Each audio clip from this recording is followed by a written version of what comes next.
Welcome to the April edition of Norfolk News Now. I'm Karen Parker Chesson with the Norfolk Police Department. Thanks for joining us. Mayor Paul Frame recently announced a public-private partnership that will bring a hotel and conference center to downtown. Gold Key PHR Hotels and Resorts will construct a 300-bed hotel and 50,000 square foot technologically advanced conference center at the corner of Main and Granby Streets. The project also includes a 600-space garage for parking. The hotel and conference center is expected to generate about $2 million each year in tax revenue and create more than 500 jobs. This is an important moment for Norfolk, and it is entirely appropriate to note that this announcement follows on the heels of our efforts to revitalize Waterside, and just one day after the Virginia Supreme Court cleared the way forward for us. These two projects, the Hotel Conference Center Complex and the Waterside Live, represent a total investment of more than $150 million in the city's hospitality industry, of which over $92 million is private investment. A new improved marina will also be built on the waterfront. Together, they will create approximately 1,300 jobs and generate $5 million in tax revenue for the city. This will also further the city's important goal of growing and diversifying our economy. Bruce Thompson is the CEO of Gold Key PHR Hotels and Resorts. He spent his childhood in Norfolk and is looking forward to creating a unique and modern hotel and restaurant complex for his flagship hotel. When we come to Norfolk and build this property, as we work with a cadre of world-class designers, both restaurant, hotel, and convention designers, we'll build you a property that you'll look up at one day in the very, very near future, hopefully within the next couple of years, that you'll say, that is a defining moment for downtown Norfolk. The hotel is $64 million private investment. The conference center will be a $42.5 million public investment to be paid for out of the existing Public Amenities Fund. That fund was established 10 years ago through a 1% tax on meals and lodging. The parking garage will be $19.5 million. The cost will be covered by parking system revenue. Bauer Compressors Incorporated is expanding their Americas Region headquarters in Norfolk. The company manufactures high-pressure compressors at their plant on Azalea Garden Road. The compressors are used in everything from breathing air to paintball guns. Owner Hans Bauer flew in from Munich to make the announcement with Tony Bayot, the president of Bauer Compressors of the Americas, and Mayor Paul Frame. In March, the company broke ground on a $15 million expansion project at the Azalea Garden facility. Part of this project, we're adding 18,000 square feet to our fabrication facility, representing a 90% increase over the current 20,000 square feet that we currently have in fabrication. We're also adding 12,800 square feet of office space, which almost doubles that area to our existing office. In addition, we are undertaking substantial renovations to our existing facilities in buildings 2 and 3. This expansion will bring our total square footage here at this facility to 156,000 square feet. Expansion includes a state-of-the-art paint facility and is expected to add about 130 jobs over the next 7 years. Eventually, Bauer expects to double capacity at the Norfolk plant, which is the headquarters for 4 U.S. branches. Compressing air and gas, that's a necessity for the next 100 years. So we all have, how should I say, a good future.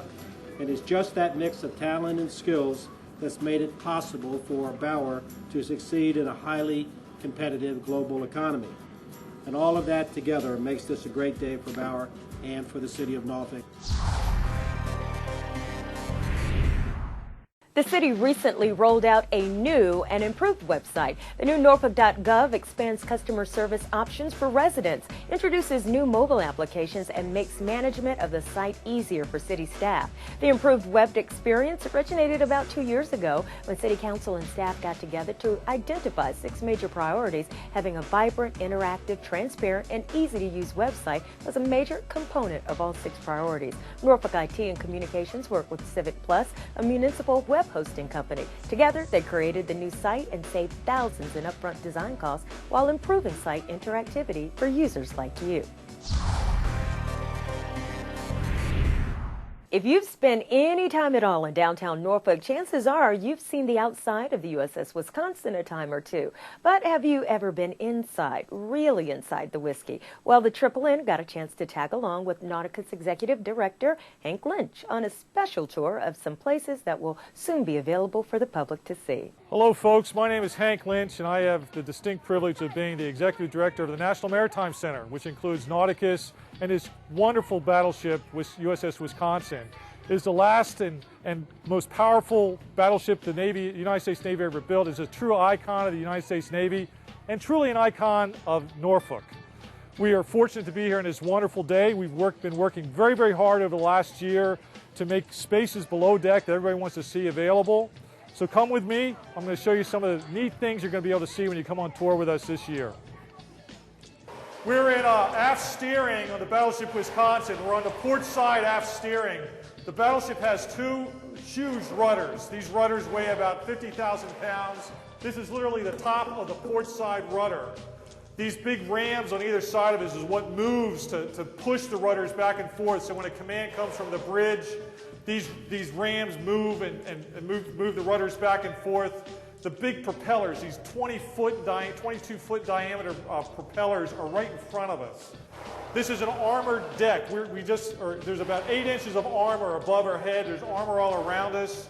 There's only one way in and one way out of this compartment. During battle, you're locked in here. You have no idea what's going on. You're just getting commands from the bridge when the ship's fighting. If the bridge gets knocked out, you actually can steer the ship from down in here. But it's a massive machinery. It's noisy, it's sweaty, it's hot. But this is how you steer the ship, and this is one of the unique places that on some of our specialty tours we're going to be taking folks this year on the battleship Wisconsin. The battleship Wisconsin truly was a city at sea, and like any city, sometimes you have people that need to be punished. We're in the brig where on board a ship, the captain is God. And if you've broken any of the rules, if you got in trouble for anything, if you disobeyed an order, if you were late getting back, if you're AWOL, the captain, through captain's mast, could put you in the brig for any length of time. I've been in here for 2 or 3 minutes. I want out. But can you imagine being in here for bread and water for, say, 10 days? It isn't a pleasant experience. But again, it's a city at sea. We're in the heart of the USS Wisconsin. This is called Broadway. On either side of Broadway, you have 4 fire rooms. That's where they generate steam. And then you also have 4 engine rooms. That's where they take the steam and convert it to power that turns the props, turns the generators, creates all the electricity. Very unique space. It's huge. It's essentially 3/5 of the ship. We're on the 3rd deck right here. This goes down 3 more decks to the very, very bottom of the ship. A lot of men worked in these areas. It was hot. It was noisy. But this is where all the power was generated to make this wonderful ship cruise upwards of 33 knots. Incredibly fast. It was designed to stay up with the carriers, and she was a very, very fast ship. We're in engine room number 1 on the battleship Wisconsin. Behind me are the 2 engines, 2 main engines where the steam is generated in a fire room. That's behind us. They use oil to boil water to create steam. That steam is moved all over the ship to create energy. Behind me, the steam turns these turbines. Those turbines turn to reduction gears, which are right in front of me. Those reduction gears turn the propeller shaft, which gives it speed. There's actually 4 of these engine rooms on board the ship, 1 for each of the propellers, and there's 4 fire rooms. We got 1 deck port down below us, and then you're at the very, very bottom of the ship. We've spent some time on board the USS Wisconsin. I've shown you really just a small amount of what you're going to be able to see this year when you come on board. We are working very, very hard to make this available to everyone, to make compartments that have never been seen before available. It's a wonderful tour. Please take the time to come down and visit with us. You can check us out on our website. Thank you, and have a great day. Not all the action around the Wisconsin has been inside. If you had the chance to wander over to the USS Wisconsin last month, you may have noticed a boat alongside the ship with the occasional scuba divers bobbing up and down beside the hull. It's part of an underwater inspection by Norfolk Seaward Marine Services. The Triple N got to tag along with the crew to get an idea of what it was all about. To be comfortable in the water, you have to know your guys topside that they can take care of you. So basically you put your life in their hands every day and vice versa. Divers are motivated people. I mean, not everybody wants to do this job. The task for divers is to clean the hull in preparation for a survey of the entire hull, which will include video as well as ultrasonic testing of the metal to plan for future dry docking, to find any areas that may be rusting down normally from the inside. Dry dock time is very expensive, so they can pre-plan and it minimizes cost inside the dry dock. They can actually basically go straight to work versus doing these tests after they get in the dry. Dry dock time can be just tens of thousands of dollars a day with the ship sitting there doing nothing, waiting on planning operations to take place. When they go in dry dock, that it will be to get hull plating replaced if need be, to redo the paint coating that is now protecting the ship. They only have so much of a lifespan, and we're evaluating the coating on the ship right now to determine how long they can put off dry docking to preserve the ship again. An average Navy ship, they are about 10 years between dry dockings. They are trying to push that through the use of divers. They're trying to push that on out to 12 years. If the coating systems are properly applied and properly maintained, they can easily do that. Those two guys are getting ready to get in. Those are the hot water suits that the divers wear. Big machine that's floating in the water, that is our hull cleaning machine that is used for the bulk of the work. Tethered the whole time. We have comms with the diver, communications with the diver, hardwired in. We have a hat light on our hats because you can't see down there without it. And the diver dives with a hat. We never dive scuba.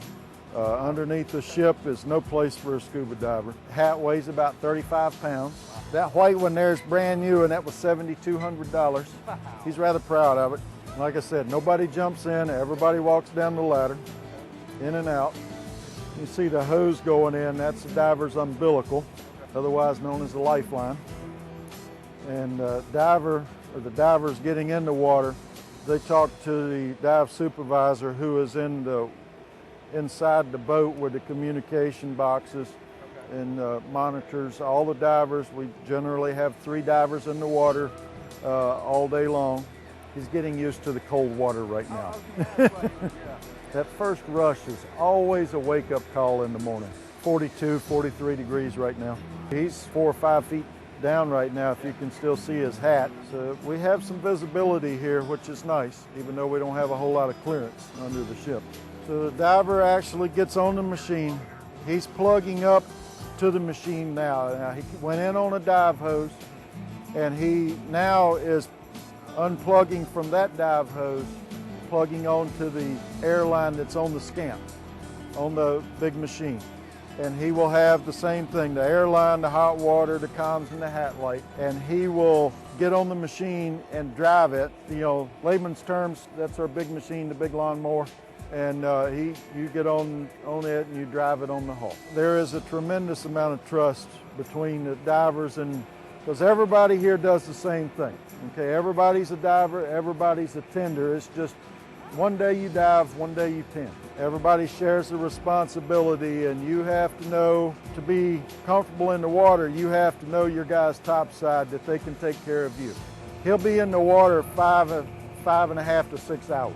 At the depth of the water, that's safe bottom time for him, keeps him in a no decompression table.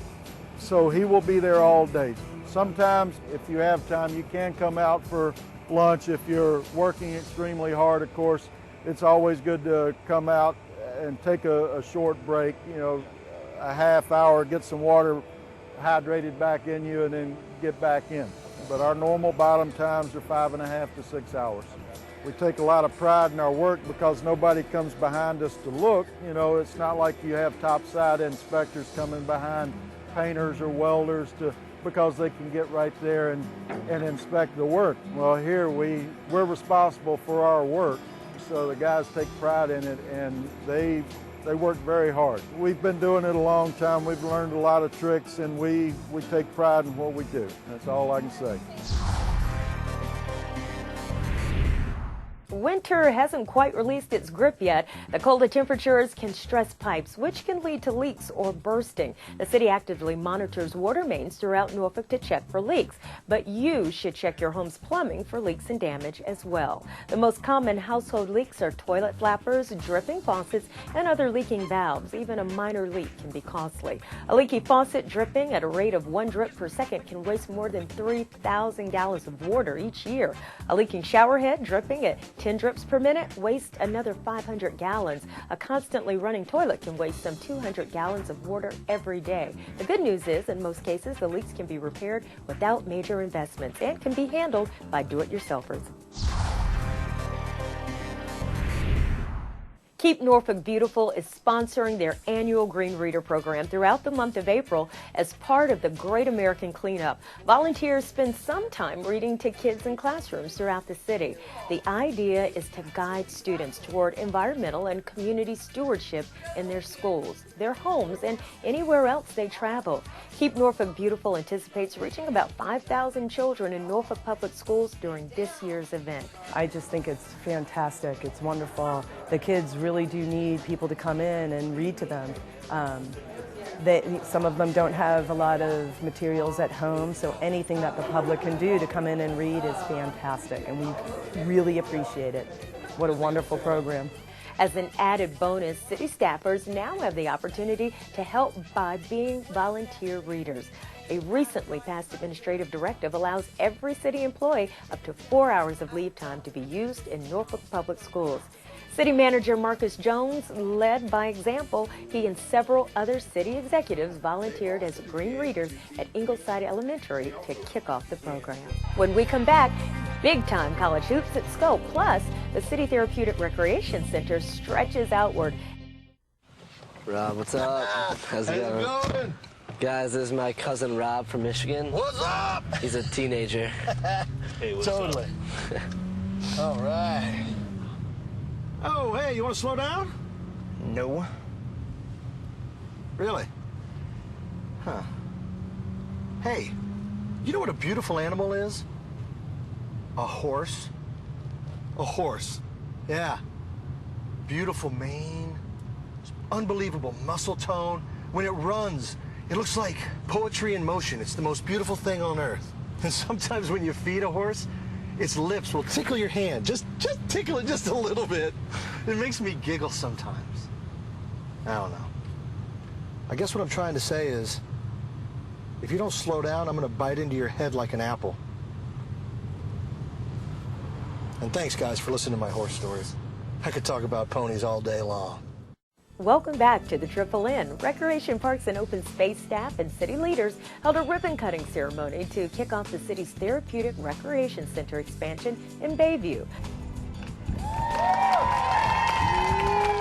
We've been able to add an additional computer lab, a pantry for our kitchen to expand the kitchen space. We have a multi-purpose room that will be able to be divided into 2 rooms, staff office space, a conference and assessment room, as well as a parking lot. So we've really been able to add on space to our facility and expand our programming. Therapeutic recreation programs utilize recreation to help individuals with temporary impairments, other health conditions, and disabilities to increase independence, strengthen leisure skills, and enhance personal well-being in a rehabilitative environment. The City of Norfolk's Therapeutic Rec Center is at 180 Evans Street. To get more information about all the special programs going on at the Therapeutic Recreation Center, go to the Norfolk Recreation Parks and Open Space website at norfolk.gov/RPOS or call 441-2400.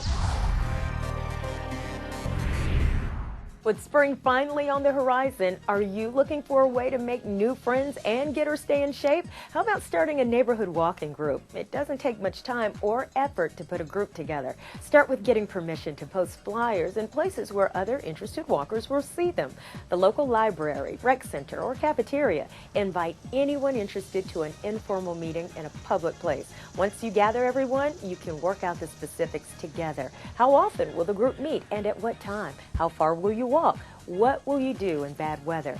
You can also decide how formal the group will be. Should participants call if they can't make it, or will the group simply head out with whomever shows each time? Once your team is organized and gets to know one another, you can make up a team name, get shirts or hats made, and start entering walker-friendly events together. Last month, Nauticus opened its doors, giving a day of fun times and fun learning to area homeschool kids. The Triple N's John Linka explains. How are you? Good. Good. Welcome to our shark lab. These kids are on a field trip to Nauticus. That one's called a white-spotted Bambi shark. But that happens all the time, right? Well, not really. This was different because this was Nauticus's homeschool day. Homeschool Day is something we've been doing at Nauticus for many years now because we have private and public school groups coming throughout the year, but the homeschool community exists as its own entity. We like to give them the opportunity to come to visit Nauticus and the Battleship and experience the same programs and hopefully have a very special field trip. This is a snail. What kind of symmetry does he have? He's got a lot of stuff going on. He's got a shell, and he's got a body. He has a nice shell. He does have a nice shell. Nice shells were also attached to live things like horseshoe crabs. Why do you think he's called a horseshoe crab? He looks like a horseshoe. Yes, he's got the shape of a horseshoe and he's got a hard shell like a crab. Just being able to look and touch the horseshoe crabs. That was awesome. Hi, little guy. They're smooth and hard, and they're just really awesome. But there's more than just sea creatures for the kids to enjoy. They can build a remotely operated vehicle Like this, okay? see all of our aquaria and learn about the Battleship. Well, one of the new things we're doing is conversations with the Navy where they can come out to the Battleship and talk to some of the docents or volunteers, some of whom have actually served on the Wisconsin and have some really great sea stories. And they're also doing activities like packing a sea bag and knot tying and that kind of thing. Left over right, follow through. Now right over left, follow through, and pull the tips. You got a square knot. Nicely done. All part of an outing that these kids don't normally get. They don't get the hands-on stuff like they do in public school a lot of the time, you know, the different experiments and stuff. So it's good to actually be able to bring them to stuff like this so that they can get that experience. You know, being homeschooled, it's hard to do that at your own home. We love doing this. We're hoping to expose as many people as possible, as many groups as possible to Nauticus. This is very special. Yeah, I can't say never get to do stuff like this. Sometimes I do when we're on vacation and stuff. And so far, this day's been an awesome day. To learn more about everything going on at Nauticus, just log on to www.nauticus.org. For Norfolk News Now, I'm John Linka. Sail Nauticus is a program that aims to bring the joy of sailing to everyone in Hampton Roads, whether they have experience on the water or not. The program will bring color and festivity to the downtown waterfront this summer with Harbor 20 sailboats cruising up and down the Elizabeth River. The new Community Sailing Center recently announced the launch of a website to help them achieve that goal. SailNauticus.org is where you can find out all the details about the new venture. Besides finding out more about the program, you can also download an application for SailQuest camps for middle schoolers, book a 2-hour sailboat sailing tour for yourself, or get information about sailing lessons. Proceeds from the Sail Nauticus programs allow children who might not otherwise have the opportunity to develop academic and leadership skills through sailing and maritime sciences.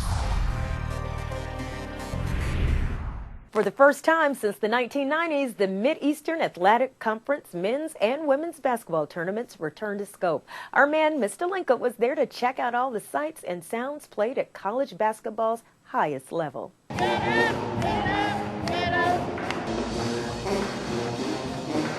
All that noise you heard last month was the return of the MEAC basketball tournament. For the first time since 1997, 26 men's and women's basketball teams from the Mid-Eastern Athletic Conference converged on Norfolk's scope for the right to call themselves MEAC tournament champs and earn a spot in the NCAA tournament. This was the first of 3 straight years of the MEAC tournament being here. It's been a tremendous tournament thus far, and I have to commend Mayor Paul Frame and the City Council and Marcus Jones, the city manager, for such an outstanding support base that they're giving our tournament. A week-long tournament that had plenty of basketball, but also plenty of other goings-on. We started out with the Aretha Franklin concert on Saturday night, but on Saturday afternoon, we had a coaching clinic for the kids of the city of Norfolk, and we had the girls and the boys there in the afternoon with all of our coaches, the MEAC coaches, and they got all the instruction about basketball and had a question and answering question session after, so that was great. Then on Sunday we had the cheerleaders championship. The main attraction was, of course, the basketball, enjoyed by fans from up and down the East Coast. I work for the airline, so I can fly in free, so I can just come in and out when I need to, so that's why it makes it easy for me. I have traveled far and near, but I think Norfolk is the place for it to be, because Norfolk has the best fans in the world. Fans in a city that will benefit from all the pub that comes with this type of tournament. The city of Norfolk is getting a lot of branding from our tournament, and plus we have ESPN coming on point on Saturday. Women's is being televised as well, and men's being televised live, so that's all great for the city of Norfolk. What's also great, playing in front of home crowds. Just ask the Norfolk State University men's and women's basketball teams playing just down the street from their campus. It's quite enjoyable because, I mean, it's good and bad because, you know, you have calls for extra tickets and all this and everything, which is nice problem to have, but we have a lot of fans who are able to come, and just the ability to be here in the city with all our support, our student bodies able to come, the communities here to support us, so we're happy to be here. The only person happier might be senior Batavia Owens. The Maury High School graduate scored 16 points in the Lady Spartans' first-round victory over Florida A&M. It does feel like a home game. I mean, being a Norfolk native myself, I did not want to lose the first game here in Norfolk. So we came out strong and performed like we were supposed to get the W. The women got a W in their first game, but neither the NSU women or men won their conference championships. The real winner, however, the city of Norfolk. I've been really impressed with the hospitality that the city has shown at the hotels, the restaurants, and the personnel here at the arena. Everybody has been just outstanding. For Norfolk News Now, I'm John Anka. Well, that wraps up the April edition of Norfolk News Now. Thanks for watching Norfolk's Neighborhood Network for all things Norfolk. I'm Karen Parker Chesson with the Norfolk Police Department. Take care of yourself and your city and celebrate life daily.